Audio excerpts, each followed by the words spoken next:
He is among the most celebrated and innovative architects working today. Initially earning fame for his acclaimed design of the Jewish Museum in Berlin in 1989, he has since designed concert halls, convention centers, universities, and other major cultural institutions around the world.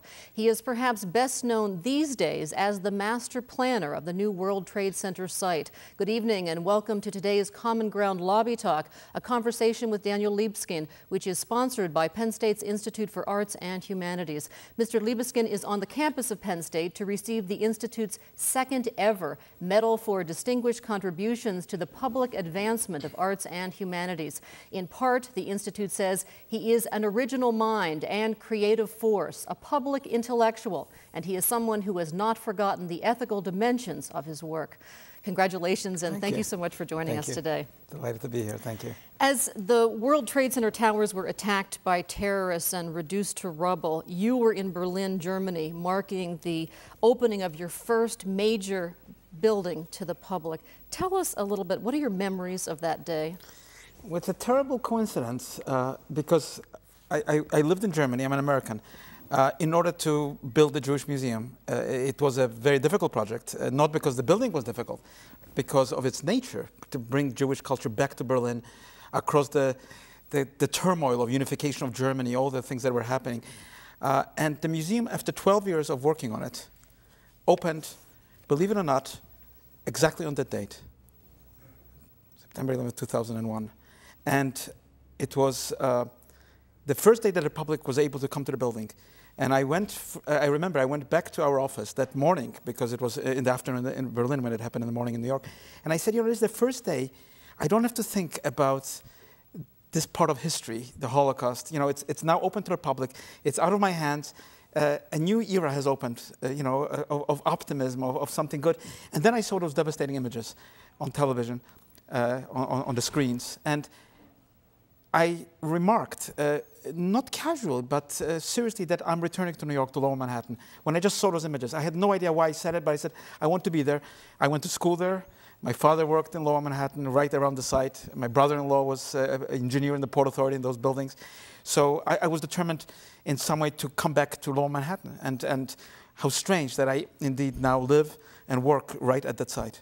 In fact, you were born in Poland, lived for a time in Israel, and at the age of 13 went to New York City. How do you suppose that cultural exposure from a very young age helped to inform, or what does it help you to bring to the table as an architect?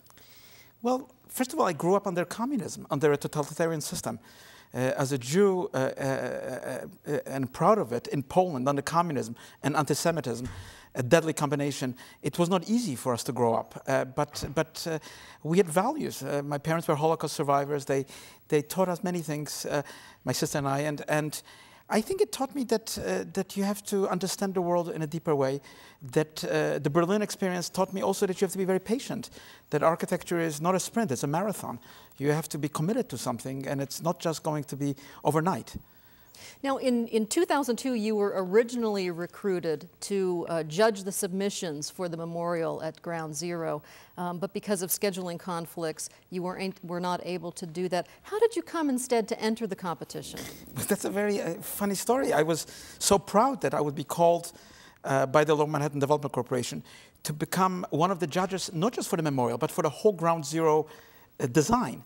And I turned to my wife and partner and I said, you know, this is the greatest thing, to be able to be in the distinguished group, to be able to select the design. And then I had a terrible conflict because I was committed to speak in front of a large audience. And I called the LMDC and I said, you know, is there any way for me to come a little bit later, an hour later? You know, they said, absolutely not. If you don't show up at this time, you have to be disqualified. And then as dejectedly, I was putting down the phone, somebody said on the other line, well, Mr. Libeskind, then you can participate in the competition. And that's when I decided to participate. In the end, more than 5,200 people submitted entries, yes, from 63 nations. Yours was selected, of course, but of the 7 architects who were shortlisted for the competition, you were the only one to venture down into the foundation of the tower, Twin Towers, before beginning to design. Tell us a little bit about the inspiration that provided. It was a rainy day in New York, and we were in One Liberty Plaza, where all the architects met with engineers and all the authorities. and it was a miserable, cold day. And one of the people in charge of the competition said, "Does anybody want to go down to that pit?" And everybody said, "No, we can see it even better from the upper floors of the building." I don't know what moved me to go down, but as I went down there, my view of the world changed. As I descended those deep layers, and as I touched the bedrock where people perished, I suddenly had a completely new idea of what to do on that site. And quite literally, I saw myself coming to America, because I arrived actually just by the Statue of Liberty, almost at that point where the ground zero is. And I thought, that's what it should be about. It should be about the Statue of Liberty. It should be about the light of New York. It should be about people and about connection of the bedrock to the sky of New York. And that's, I actually asked if anyone has a telephone. I called my office, which was at that time in Berlin. I said, drop everything you're doing. I have a completely new idea for how to design it. The Mayor Giuliani, 1 year from the date of the 9/11 attacks, he said that site should, quote, "first and foremost be a memorial. All other decisions should flow from that goal." And of course, it's much more than a memorial today. In fact, the plans fully replace 10 million square feet of office space. Talk a little bit about what your vision was for that space and how you think it ultimately will be materialized. Well, my vision is what is being materialized. My idea was, yes, I agree. It had to be, the memorial had to be at the center. That was where I started. The memory of that day, the spirituality of that space that could not really be built upon any longer, would have to be the heart and a foundation at the same time for the resurgence of life, for the meaning of New York's identity, for the reassertion of liberty, and against the terrorist idea that this devastation would be a permanent mark on New York. And of course, to juggle all these different complexities, which deal, of course, with the memorial, and at the same time, it was not up to me. It was given to us by the government that we had to replace 10 million square feet of office spaces, transportation nexus, and all these things. But I guarded that sacred site so that nothing would be below it, so that we could develop that site with a slurry wall, with the foundations revealed. Of course, PATH trains would have to run there because they're the link to New York. But everything else would be taken out, and there would be a museum, there would be a space around the footprints. And of course, then around that site, I shaped really a living city, a city that's a 21st century city, a city which would rise out of this bedrock and would affirm the beauty of New York, the iconic element which I selected, which is that all the buildings would really resemble the torch in Lady Liberty's hand. And of course, new streets, lively discourse of the city would be really part of the affirmation of those foundations that are there. You can actually see the progress being made from your office window, which must be quite a thrill. If all goes as planned, the Freedom Tower, which is the memorial and sort of the centerpiece of this, will be open to the public by 2010, and the entire project by 2015. Tell us a little bit about what you hope this site will communicate to the world about America and about New York City. Well, I think with the Freedom Tower and with the memorial and with all the other buildings, it's an integrated composition. It's not just some buildings, business as usual, and some site of the memorial. It's an organic assemblage of buildings that, even though they might be done by different hands, because there's so many different people involved, there is a unity of purpose, a unity of meaning. And I think I've always thought that architecture is a storytelling profession, and it has to tell the story of that day, of how our lives changed, of the sacrifice of those who perished there, and at the same time that it has a meaning in New York, in the world, that democracy is affirmed in a way on that site by what is there, and which means affirmation of life. So memory and victory of life in that site, shaped by all the emblematic buildings. 1776 is the height of the Freedom Tower. It's a meaningful height. It's not just a number. Again, the way the buildings descend around that core, bringing culture to the center of the site, a museum, a performing arts center, a new civic PATH terminal, bringing streets, and of course being very sensitive to the sacred nature of that site and to the fact that New York has always and will always be a city of optimism, as America is. And as master planner, you made sure that the Statue of Liberty is seen from a very keen and important vantage point. I made sure that the Statue of Liberty stands in a very significant position to that site, and I incorporated in the Wedge of Light plaza, public space, the light of that day, 8:46 a.m. and 10:28, the times of the first attack and the times of the collapse of the second tower, permanently immortalized really in the light of New York, now the PET terminal will stand right on the axis of that. So it will be an experience not just on that day, but particularly on that day, even for commuters who are busily going to work. There will be in the skies of New York an inscription of that memory. My guess is that there are people in the audience here who are questions are starting to percolate. So I'm going to be back to find our first questioner in a moment. But before that, you said that the World Trade Center designs were particularly difficult, not so much architecturally, but socially and politically. And of course, you mentioned just a moment ago that the Jewish Museum was also socially and politically difficult, which my guess that helped you, put you in good stead for this project. Tell us a little bit about the challenges involved. It's a huge challenge because it must be the most complex project in the world.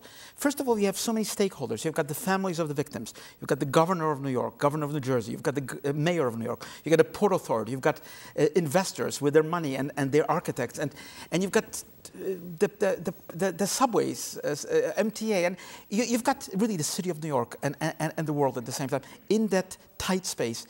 And of course, it's not easy. It's highly emotional. It's politically charged. And you have to believe in democracy to do this project. You have to believe that a project needs to garner consensus. That's what is meaningful, to garner consensus in order to be able to be built.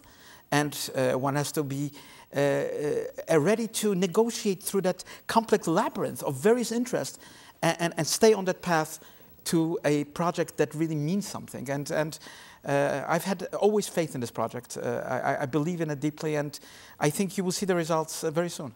You said that a great architect requires a great client, or a great client is important to doing great work. You had multiple clients here.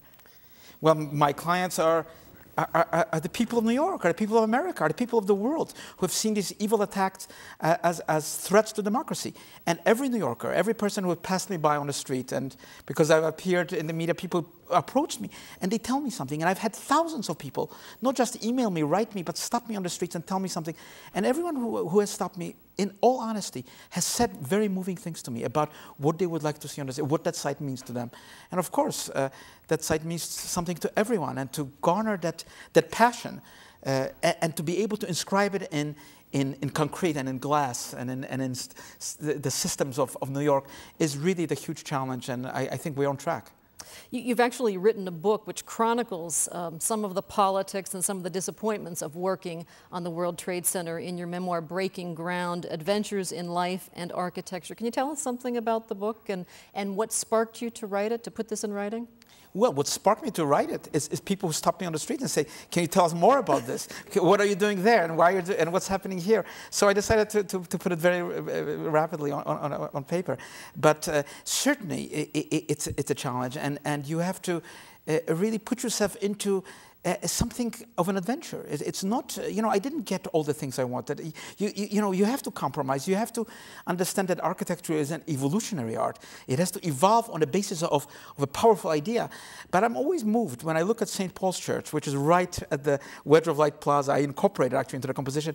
I thought, George Washington was inaugurated as the first president, right around that site, came to St. Paul's Church and prayed after the inauguration. I thought, this is a space that means something, that is a space of America. It's a space that has given to the world the idea of freedom, of liberty, of constitutionality. So I've never had doubt, but of course it's not an easy process, and it's meaningful. And why should it be easy? No one said that such a project should be easy.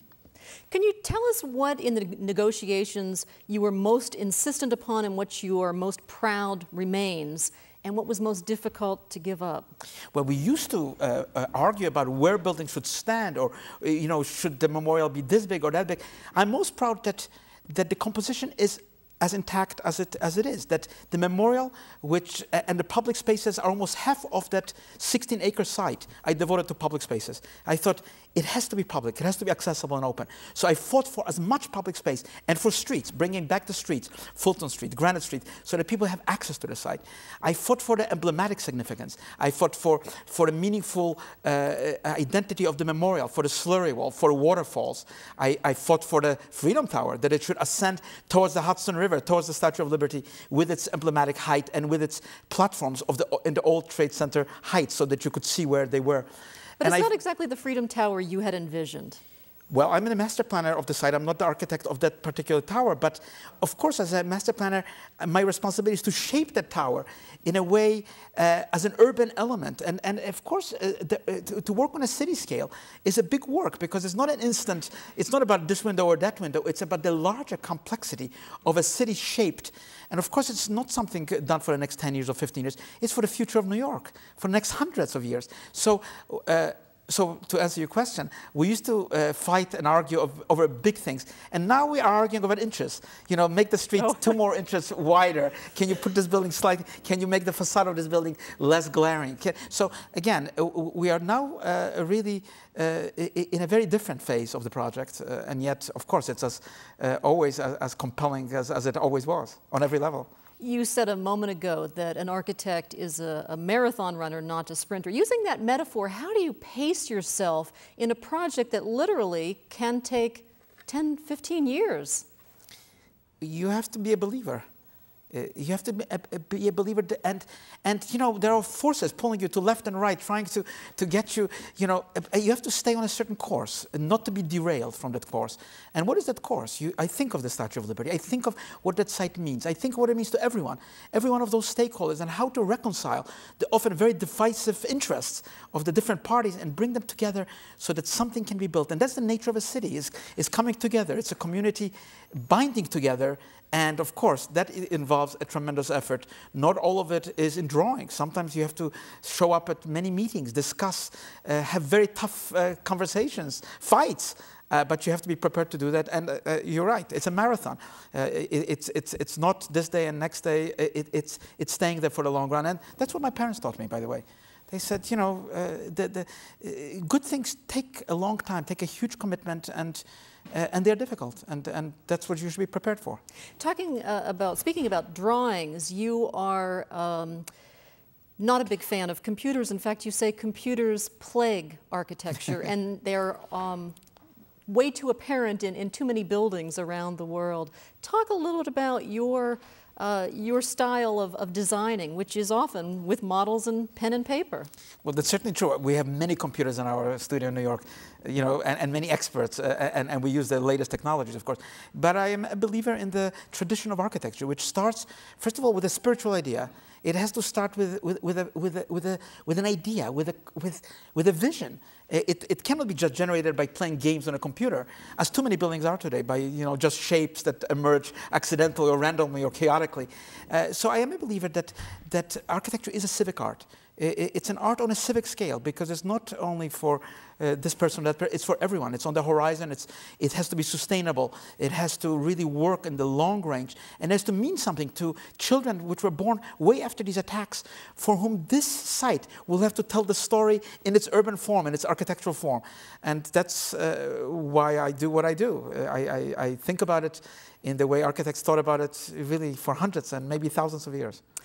You say, too, that almost anything that can be imagined can be built, and that certainly does seem to be true if you look at Dubai, where it seems to be an architect's playpen. Anything you can possibly imagine, even buildings that rotate, are being built in this very oil-rich emirate.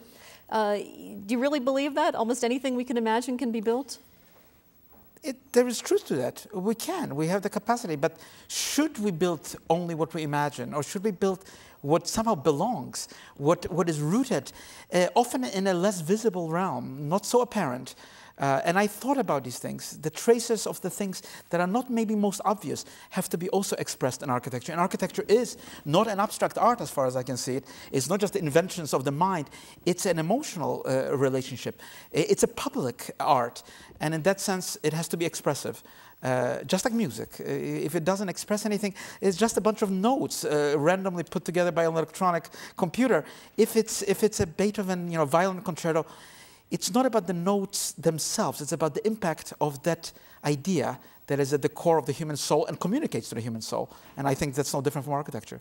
You mentioned music, and you were an accordion and a piano player, a virtuoso as a teenager. You played at one time at 11, you shared the stage with Itzhak Perlman in Jerusalem, and then at 17, suddenly you were struck by architecture. What was it that turned your attention from music to architecture?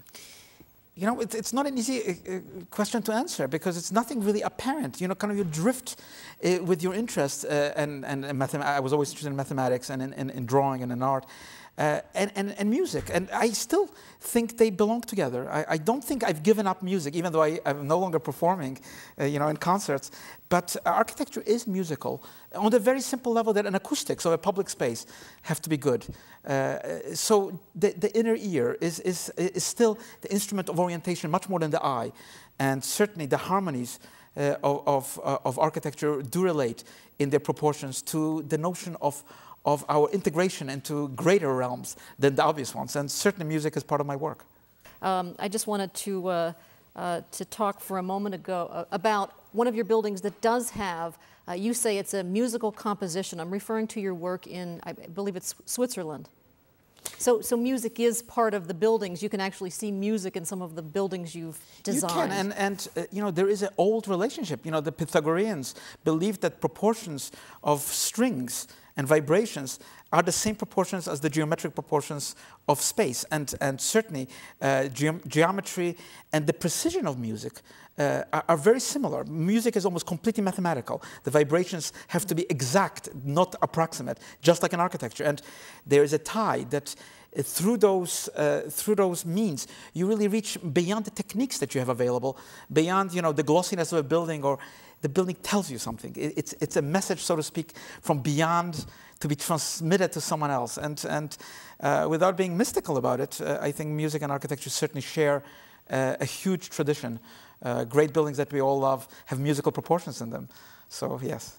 You work on such a diverse range of projects. I said at the beginning of this program that you've worked on museums, universities, hotels, even homes. Why so many things? Why not specialize in just one kind of thing? Skyscrapers, for example. You know, it's an interesting question because many architects consider doing, let's say, a museum the most important thing you could do in architecture, or, you know, doing something like that. I thought, you know, cities reflect people's lives. And I would rather blur the lines of the different programs because life doesn't recognize those limitations.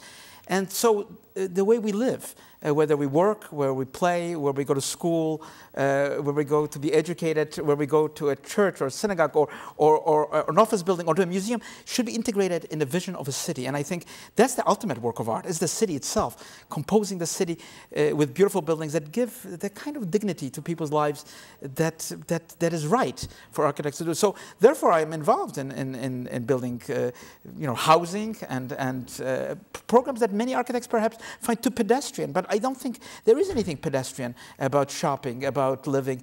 All of it needs to have a stage that is beautiful, that means something. In fact, you've said building or designing a home is one of the most challenging things you do. It's true. Well, designing, we're working on many, let's say, apartment blocks, condominiums, large-scale residential, and it is very difficult. I think this is perhaps why so many architects stay away from it, because you have to think of everyday life. It's not the, you know, the visitor coming from 9 to 5, whatever. It's how does it feel? What is the atmosphere of dwelling? What does it feel like being there? And maybe that's the most ineffable quality of architecture, that it's not just measured by statistic. It's a feeling that a space communicates, and that's perhaps the art of architecture.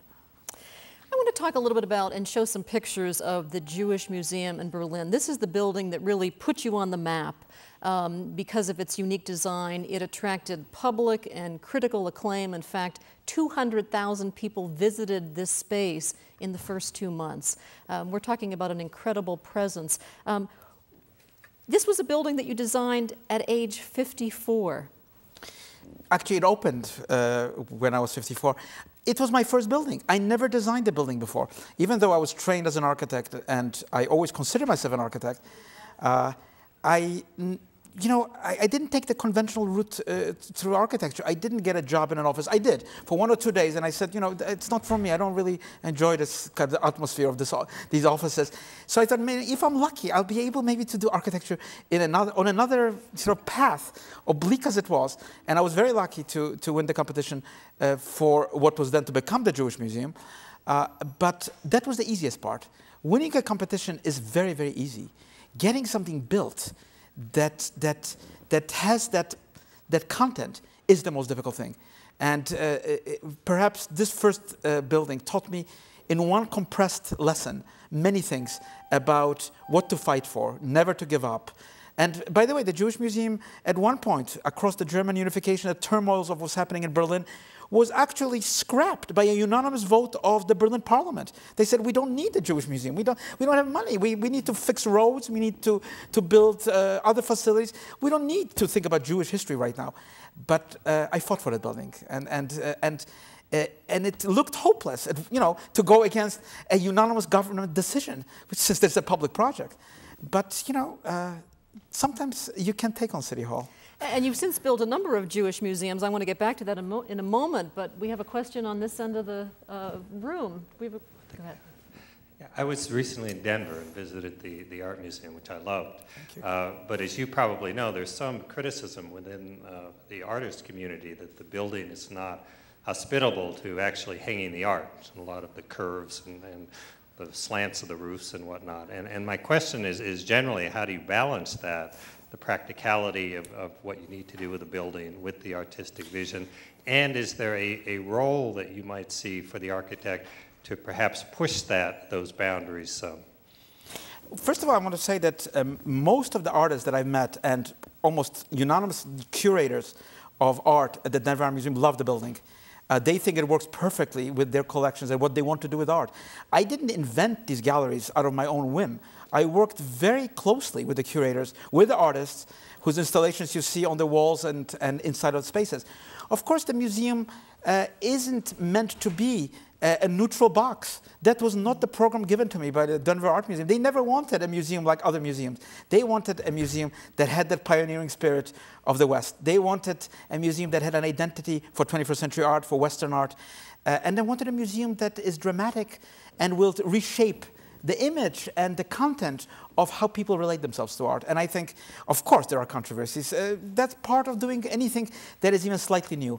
You know, because surely architecture can also lull people to a kind of an aesthetic sleep and just, you know, but anytime one does something new, and I've always been an admirer of anyone who tries to do even something slightly innovative. And I always say, my architecture is 95% traditional, but the 5 other % I want to be new. So, of course, and in all my projects, I've worked very closely with experts and my clients in every building, and their shapes and spaces have followed very much from a discourse with those who commissioned the buildings. So I stand by it, as does the museum, and as the artists, by the way, and kids and others. Sure, some people think it's you know, way out, whatever, but in a short time it won't be. You said earlier that architecture is a marathon. It's not a sprint. It's also a collaborative enterprise. Tell us a bit about Studio Daniel Libeskind. What is a Libeskind? If there's a signature that says this is your building, what is it? Perhaps I can tell you the way I work. I don't have an office. You know, we have a large studio in New York. Elsewhere. I don't have an office with a chair and with a door. I never, you know, I'm part of. You know, I don't retreat and do something. It's a collaborative effort. There are many young architects, many people who have to be involved in constructing large-scale projects. But what I love about architecture is that it's a hands-on. What that signature means, it means that you're involved in every aspect, from the big idea to the tiles you select for the bathrooms and the door handles that you want to design. I always consider architecture something to do with craft. It's not an abstract, you know, washing machine or, you know, at a large scale or some sort of dishwasher standing on the horizon, but it's a crafted work. It's a handmade object. It's a thing that has been made, and in that sense, perhaps that's the signature, that it's not reliant on abstraction. It's not reliant on detachment, but it's actually very much involved in in the thing itself, whatever that thing is. Bad architects, you say, build exactly what they proposed. Architects need plans, but the plan is merely a two-dimensional thing. Tell us how you deal with that, this evolution of a building. Well, I was criticized in New York for transforming, for evolving my plan. People thought, I should build exactly what I drew. And I said, well, of course you have to build exactly what you drew, but it also has to evolve. I did this in a competition, across 4 months. We're going to be building a project for the next 150 years. We have to analyze every single aspect. You have to develop it. So I'm not one of these architects who does a sketch and says, okay, now build it. Because I think that's the interesting part of architecture. Architecture is interactive, that it brings into discourse many other fields. And the more you are open to it, the more you can learn from it, the more you can integrate it into a project. So yes, the drawings have to be open-minded, just like a mind has to be open-minded. Otherwise, it would be a closed mind. Nothing would ever enter it. So yes, the drawing is a tool, but it has to evolve. And of course, at the end, drawings have to be very precise because you have to build right down to the millimeter, when you're building a wall or a window. Penn State's Institute for Arts and Humanities, in its award that it was given to you, it said that you are someone who has not forgotten the ethical dimensions of his work. Talk a little bit about the social and moral responsibilities of an architect. Well, an architect, I think that's the essence of architecture, is the door for someone who will enter who you don't know. And it has to be a beautiful door for an unexpected stranger who will enter the space. So it's a deeply ethical profession, I think. Of course, you can say that architects don't practice it that way. They think about money, they think about this, they think about that. But it is an ethical profession because it affects a large public. Even if you build a building somewhere for somebody, it's still on the street. It still forms a part of your world. And it has to take that as a very serious aspect of its responsibility. So yes, I think buildings from the beginning of time, in a way, have an aura of the sacred because they belong to the world. They show you something that perhaps you haven't seen, like the sky and the earth, in a totally new relationship, and give you orientation to a future that has to be, I think, a good one. And in that sense, you said the word aura, and I think of aura as something that a person might possess, but you say buildings actually possess them. Is there a building in the world that is among your most favorite, that is the most inspirational to you? There are many such buildings. The history of architecture is a kind of cross-section through time that is always kind of eternally in the now. Even buildings in the ruined states. You go to the Parthenon, or I look out of my window and see the spire of the Chrysler Building, which is so beautiful. These buildings inspire you. They're forever new, whenever they were built, and they give you a new image of the world, something positive, something that makes blood flow quicker through your veins.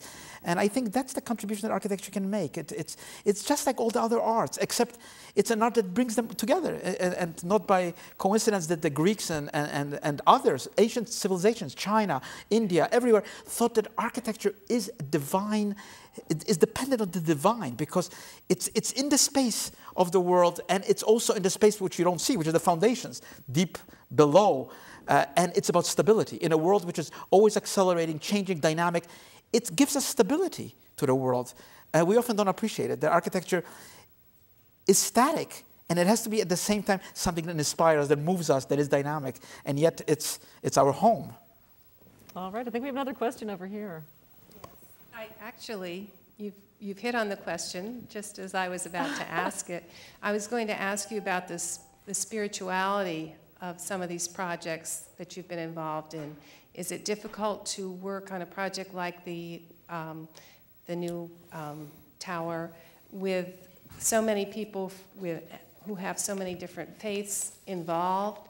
And how best can you bring out the spirituality that will inspire us all? The spirit of democracy, is what inspires me to be able to go to these meetings, which sometimes look very hopeless, with architects and investors who have not a care for what I'm thinking or doing. They only care about some abstract monetary transaction. And yet, I think being inspired by democracy, being inspired by the fact that this site at Ground Zero, for example, is not a tabula rasa. It's not some abstract site where a king or a governor or somebody says, go ahead, build X or Y.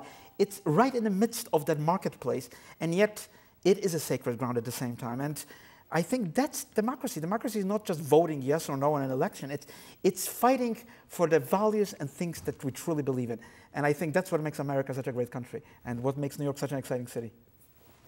I'm wondering what's missing in the American city now, and if you think that the basic relationship between the citizen and the city needs to be reconsidered. Well, I think it's true. I think people are becoming aware how important cities are for our future. That driving to the suburbs, that spreading out is not the most efficient or best thing that we can do with our resources, which are shrinking and so on. But it's an ancient thought. It's a thought about how to live together in a space that gives us opportunities, develops us, gives us... think about it on the simplest level, about a spirituality or architecture. If you have a window, you will see the world through that window, and you see whatever is standing on that horizon, and that's your world. If it's a beautiful window, sometimes I just alter the angle of that window, just slightly, ever so slightly, and suddenly the horizon is different, and you look at it. So again, with very simple means, one can effectively transform the way people relate to other people who live in their neighborhood, and I think we know from history that beautiful cities are precious, that they mean a lot, because people can develop themselves, they can find themselves, they can find the world in a way that is positive, and not simply take it for granted as just built, sort of built material world. You have a number of projects in various stages of development around the world, in Milan, Italy, in Hong Kong, in Switzerland, for example. Did your involvement in the World Trade Center as its master planner, did it change your career opportunities in any way, or were these buildings all things that you were working on prior to? No, you have to remember, for the first 13 years of my life, I did only one project, the Jewish Museum, which opened and closed, by the way, on September 11, 2001. Because it opened to the public, and I didn't mention it, that because of the uncertainty globally, what those attacks meant, the museum closed its doors. And I thought, you know, what does that mean for the world? Our world has changed. But of course, I'm a lucky architect. I was working on a number of projects, of course, during that time too. But I'm lucky that now, of course, I'm able to do many projects around the world, and certainly many towers around the world. And you know, you follow a path. You don't know where you're going. At least I don't, you know, I didn't, like the business gurus, have the idea that you have to have a goal in life and get your goal and go after your goal. I never had that idea. My idea was to stick to a certain path. Sometimes it was very obscure, and it, you know, I didn't really know exactly where it would lead me. And it's still like that. You still have to follow a path and accept and do things that you believe in, and who knows where it leads. All I know is that it's given me tremendous satisfaction, and I'm a very lucky architect. Your wife says you're a late bloomer. Well, surely I am a late bloomer. You know, I think of myself as having lived my life in reverse, because according to the Greeks, you should live the first part of your life as an active life, and then you should have the meditative life to reflect back on what you've lived through. I reversed it. I had the meditative life before. I was an academic, I drew, I thought, and now I have to compensate for it by leading the most active life. We have another question over here. How do you see the world and maybe the future and the challenges that we face, and how building can perhaps respond to this? You mentioned things like ecology and resources. And how would you see building in some ways, or architecture, responding to these things, especially when you bring up also living together? I certainly think we have incredible opportunities today. In a way, I think we're living through a renaissance of architecture. For many years, the ideologies of architecture made it seem that it was just a mechanical profession, that it was just some technical know-how that was needed, like building cars or something. But now I think people have rediscovered that it's a cultural field, that architecture belongs to everyone, that we care about it. There is a global kind of resurgence of rediscoveries of what architecture can do, materials from which it can be built, how it can be sustained, how it can positively contribute to the environment. And I certainly think this is a great time to be an architect. When you know, if you think just some years back, it was the era of the isms. You know, it was just an ism, you know, functionalism or something. You used, you know, there was a formula, there was, you know, you followed a certain road. I think now when you look around what's being built around the world, there's a kind of explosion of new ideas. There's an explosion of awareness, and I think it's going to lead to completely unpredictable realms that are very interesting. Your West Side project is interesting for a number of reasons. This is in Switzerland. You say it reinvents the concept of environment and shopping in 21st century. One of the things that's most interesting is that there are homes for the elderly within that complex. Tell us a little bit about how that project came to be what it is. Well, it's, first of all, the largest sort of mixed-use project in Europe. It has vast shopping facilities, it has wellness facilities, it has convention centers and hotels. It's on a highway. It's a whole city. Just to give you an example, there are 17 cranes right now on that site, 17 large-scale cranes, to give you just the scale of the project. Kind of like Potsdamer Platz in Berlin of that scale. But I also thought to bring other activities. And I thought this would be a great place for people to live, particularly the elderly, because there are a lot of young people hanging around. And again, my idea was not to create just, of course, mechanism of shopping is a formulaic one. You know, people, shops have to make money. There are big boxes, which merchandise is processed. But I thought, what about the public spaces? How can you take the public space where people meet, where they can eat, where they can have fun? How can you innovate in those spaces? So I didn't change the formulas of what is required, but I created public spaces that are really unprecedented in that environment and brought other programs, living, recreation, children, families, and I certainly think this will be something very different than the road, shopping centers or mixed-use developments on highways, across the world. You know, the Jewish Museum in Berlin led to your design of the Jewish Museum in Denmark, in California, and Canada. They're all very, very different, and hopefully we'll get to see some of them in just a second here. What did you have in mind? How did you want people to feel and engage in these spaces? Because they're very different, especially in Berlin. There are some spaces that are in some ways very oppressive and almost cave-like. Well, as I mentioned, I believe that architecture has to tell a story in synergy with exhibits, always, whatever that story is. And of course, in Berlin, it was how to bring that story, not only of the tragic and irreversible past, the Holocaust, the extermination of a people, but it has to tell something hopeful. If architecture didn't have any hope, you would not practice it. There would be no world possible. So how to introduce difficult histories, but also introduce hope, something that has a new possibility in it. And of course, that's very different than when I'm designing the museum in San Francisco, which happens to be the contemporary Jewish Museum of San Francisco, which is inside of an old power station. It celebrates the life of San Francisco. It's an ecumenical building that tells the story of life and liberty and fantastic things in the west of America. Very different. Completely different, nothing to do with each other in a way. One is in the European context that has the dark eras of history, and at the same time a new city developing, New Berlin, New Germany, a democracy. Of course, in San Francisco, it's about celebration of that community and of that city and of that tight context, where there are hotels, the St. Patrick's Church, the Mexican Museum, the Jesse Plaza, very different. So each building has to have a unique content, and it has to respond uniquely to its program and to the fact that you can't interchange buildings. There are many buildings in the world that you could say the same building could have been built or there.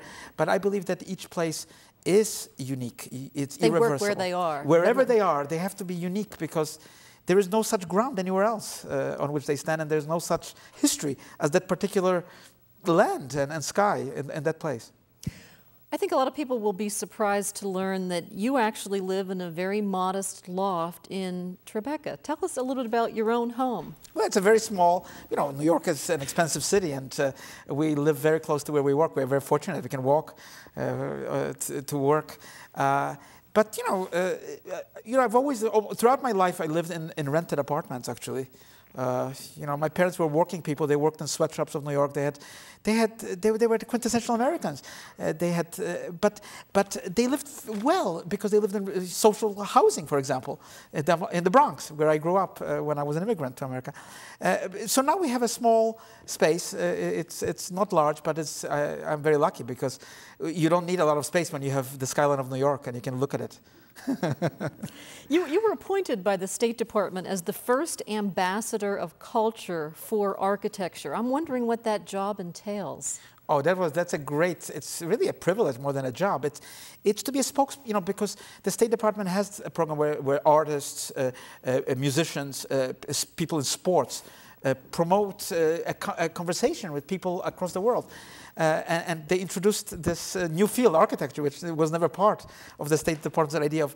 But as a result, I had a chance to speak to audiences in distant countries, many Muslim countries, about America, about architecture, about what connects us across the divides of religion and society, what unites us as human beings. And architecture is one of those uniters because we live on this earth all together. We talked earlier about a great architect, a great client is essential to architecture. Do you have a favorite client? Was there a favorite project to date? No, I think I've been fortunate that the buildings I worked with, I had great clients. In Denver, I had inspiring clients, the Denver Art Museum. I mean, they were fantastic. You know, the people always encouraged me to go further. You know, instead of saying, no, please, don't give up. Go further, Mr. Libeskind. Don't be shy. This is we're in Denver. We can do anything. The New York clients, as difficult as they were, you know, every person, you know, telling me, don't do this, do that, don't do this, do that. Remember this. Very difficult, but great client because it's the grand public of New York, and you have to somehow balance all the different interests in a project. But I've been fortunate that, look, even the Jewish Museum in Berlin, that was, I would say, a very difficult client, even though it was a great client, the city of Berlin, the state of Berlin. But because the museum changed its names 6 times. It didn't start out as a Jewish museum. It started a small department of a big museum of the city. It went through name changes. It went through a change of concept, what it was going to be. It went through changes as to what is going to be shown in it. What a process to be starting your life as an architect with. But it all adds up to something more interesting, that architecture is not just a ready-made that we already have. It's also a dynamic art form that is part of whatever else is going on in the world, and it has to be affected by it and also express it. Now, you no longer play piano. You say, quote, it's hard to be a hobby player when you were once a virtuoso. But you're currently, and I think this is remarkable, and I think people will be interested to hear this, you're redesigning the architecture of the grand piano. How might you change the piano? Well, as a matter of fact, I was commissioned by one of the oldest companies in Germany, Schimmel, who produced one of the earliest pianos. They said, Mr. Libeskind, you know, why don't you design a piano? And that was a tremendous commission. It's actually in production right now. And I thought, you know, why not change the form of the piano? Why not liberate the piano from that, you know, that shape? There's no acoustical reason for that shape anyway. It was just how piano originated. And so I'm lucky enough to be designing, really, I think, a piano that is more like a wing that takes... I was thinking there would be angles in this. Actually, it's a curve. Okay. But it's also angular. There are angles in it as well, of course. But I thought, you know, a piano should be beautiful to be played, and I appreciate great pianists. They have to feel comfortable at a piano. You can't really redesign the attitude towards the piano, but also it should be beautiful for audiences to look at, because very often we look at, you know, at a great pianist, and we look at that object and we wonder, what does it have to do with, you know, the notes Horowitz is playing, you know, on the Scarlatti Sonata. So I tried to do a piano that would be as good for, you know, a Horowitz as it would be for Elton John or for Prince, who, by the way, are ordering their pianos. I was wondering just how difficult it will be to sell. We're such traditionalists about a lot of things, and the piano is probably one of those things. Well, I try to create a balance, not immediate. You know, again, when we often talk about sort of bringing something together, we often think that is mediocrity. And people think often that if there are many hands in something, it's going to be mediocre, but that's not necessarily true. If there's an idea to it. So I try to sort of balance out the classical piano, the attitude of a great piano, also with an object that would be inspiring for us into the future. And I think it will sell. We're anxious to see it. When do you think they might be someplace where the average person can see it? I think we are because part of the piano was also, and that was part of the design, to redesign even a better acoustical keyboard, better piano. And by the way, the heavier the piano is, the better the sound. So we designed a very heavy keyboard that can really produce that sound. And also I think a piano that comes in 2 versions. There's a smaller version, and a version where you can also transport it in 2 pieces. If you have a small house, you can get it in 2 pieces through a window or through a door. Did you have to bid for this particular commission? No, okay. I did not bid for it. It was very nice. Mr. Schimmel, who is an expert in pianos, came with his son. It's a family-owned company. in Braunschweig in Germany, and Braunschweig, and he said, you know, we would like you to do it. We know your work. We'd like to, and they were fantastic. They didn't say change this, change. They said just how can we make a piano work better? How can we make it beautiful? And I think we will have something interesting.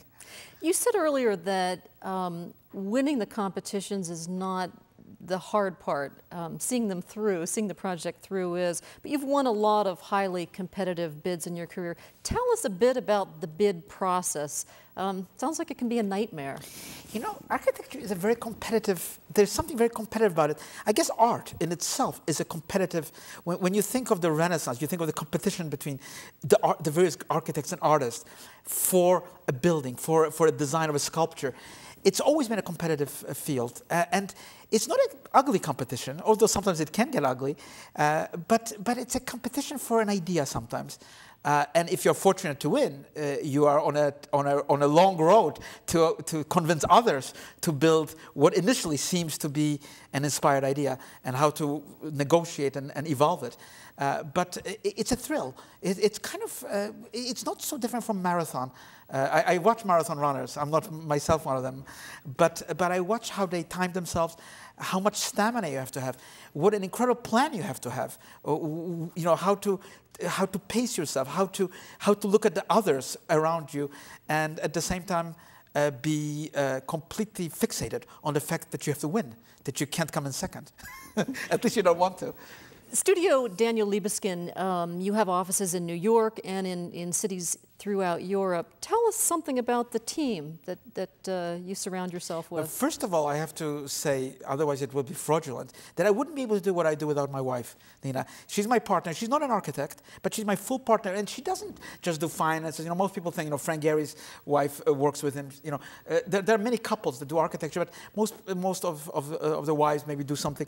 But she's fully involved in architecture, not as an architect, but as just a person. And I thought, that's an incredible thing. And I actually, when I moved to Berlin and I won the competition for the Jewish Museum, we were walking across the street, and Nina turned to me and she said, what are you going to do now? Because I had this incredible fellowship to the Getty in California. And I said, no, we're going to stay in Berlin. And I said, under one condition. And she said, what? What is that condition? I said, if you become my partner in architecture. And she said those fateful words. She said, but I have no idea what an architect does. And I said, that's the same thing is true for me. So we're both exactly in the same, we're starting at the same, but, and it's been a wonder. So, and of course the team that we have is an amazing team. It's a team of architects from all over the world, from all cultures. Really, we are very fortunate. Many young people with very creative ideas, and it's a collaborative, it's not like an office, which I always hated, where people just sit around desks or computers and sort of do their job. It's more an adventure to do things that kind of are spirited and often are not easy to accomplish, but it's a great team. I'm very lucky.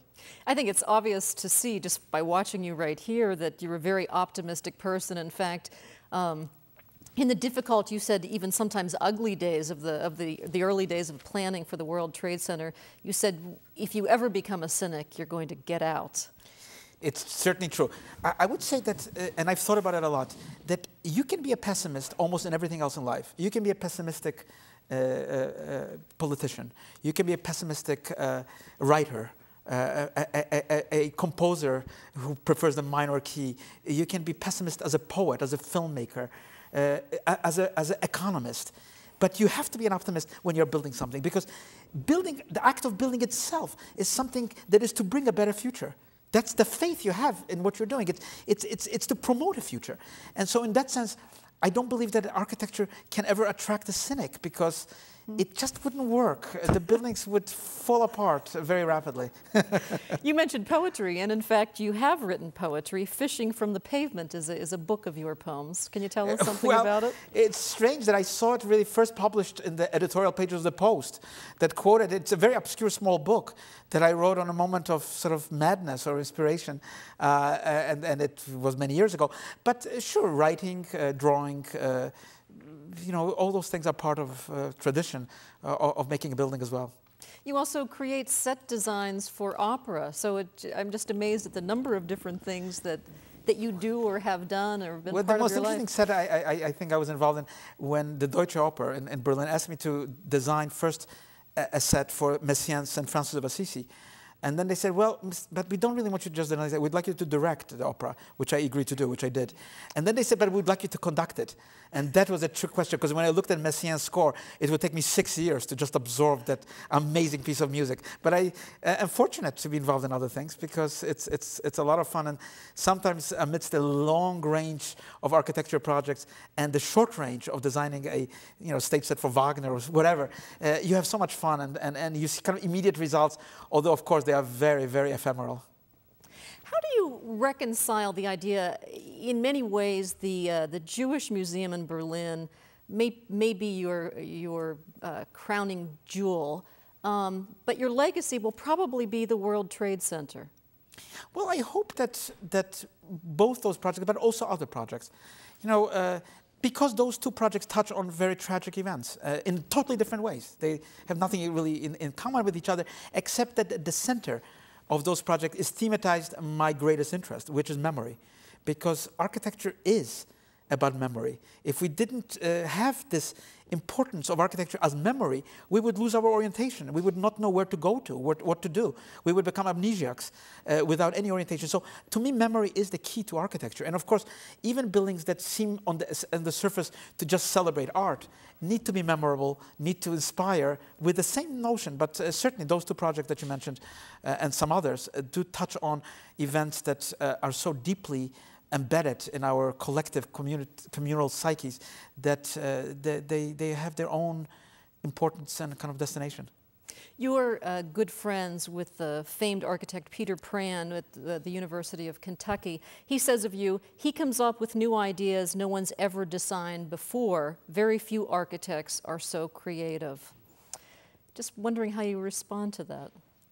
Well, you try to do your best. And design, as I said, it has to be 95% known. You can't experiment in architecture. You can experiment maybe in other fields because it doesn't really matter. But in architecture, you cannot really experiment because it's also a place to live. But you have to innovate in some way through awareness of what you're doing.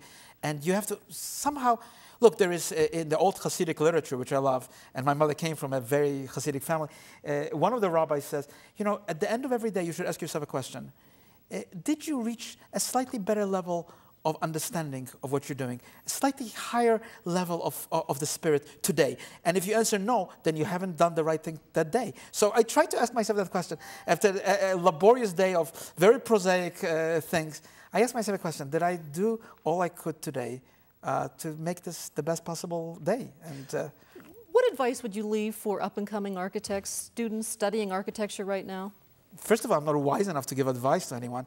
But if I would give advice, I would say, you have to take risks. Everything is at stake. And the risk is a huge element here, because if you just follow the well-trodden highway, you might not really fulfill what you want to do. So you have to sometimes take a risk to go on a path that seems to be very vulnerable. And yet I think that vulnerability is actually what makes that path important. All right, well, thank you so much for talking with us. Thank you so much. And thank you all for coming. Thank you. For all of us here at Penn State Public Broadcasting, thanks for joining us. Our special thanks to our guest, Daniel Libeskind. For Penn State Public Broadcasting, I'm Patty Satalia. Thank you.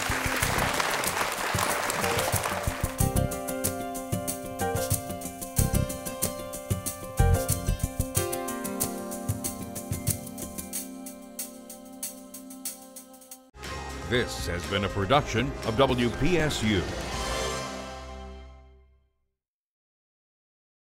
A copy of the program you've just seen can be purchased through Penn State Media Sales at mediasales.psu.edu or by calling 800-770-2111.